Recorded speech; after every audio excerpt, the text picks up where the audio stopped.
নাঙদে নং বুসু ক্লাস পড়ি ক্লাস 9 আচ্ছা কেন সরকার নইতে কোনো বড় ফাইল নাই নরনা নাইয়া কোনো সুযোগ সুবিধা দিয়া আইখানে স্টপ খেলি রোগ আক্রান্ত হয়েছে এরা নিজেরাই ফেলে গুলিতে আক্রান্ত হয়েছে এরা অনেক এসপি মারা গেছে কিন্তু আজ পর্যন্ত সরকার থেকে বা ডিপার্টমেন্ট থেকে কোনো সাহায্য পাইছে না আমরা সরকারের কাছে বিনীত অনুরোধ করে রাখছি যে আগামী দিন যাতে সরকার এই বিষয়টা জানে আজকে আমাদের কাছে নেই কিন্তু আমরা লগের ভাই এসপিও স্টাফ আজ পর্যন্ত আমরা অনেক এসপিও এইভাবে মারা গেছে গত 19 জানুয়ারি 2020-এ ওই দেমদুম ক্যাম্পে আপনারা পত্রিকা মনে হয় দেখছেন যে দেমদুম ক্যাম্পের একজন কর্মরত এসপিও নির্মল দেববর্মা তিনি মারা গেছেন আমরা এখানেও তাই 7,500 টাকা দিয়ে সেটা একটা আর্থিক সাহায্য করছি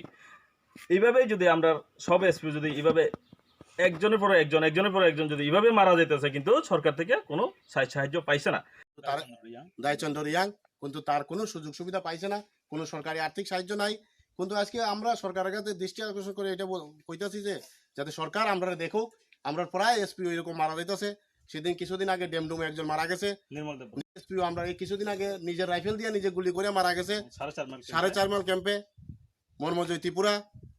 তা এইসব করে অনেক এসপিও এই বেতনের কম দিয়া চলতে খুব কষ্ট দীক্ষা এই এসপিওরা মারা যাইতেছে আমরা সরকারের কাছে দীর্ঘ আজকে 18 সমান তালে সমান কাজে ডিউটি করিয়া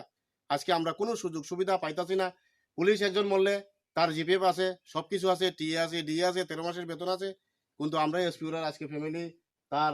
এই যে গোটা ফ্যামিলির আজকে যে তারা কে দেখবো তার যে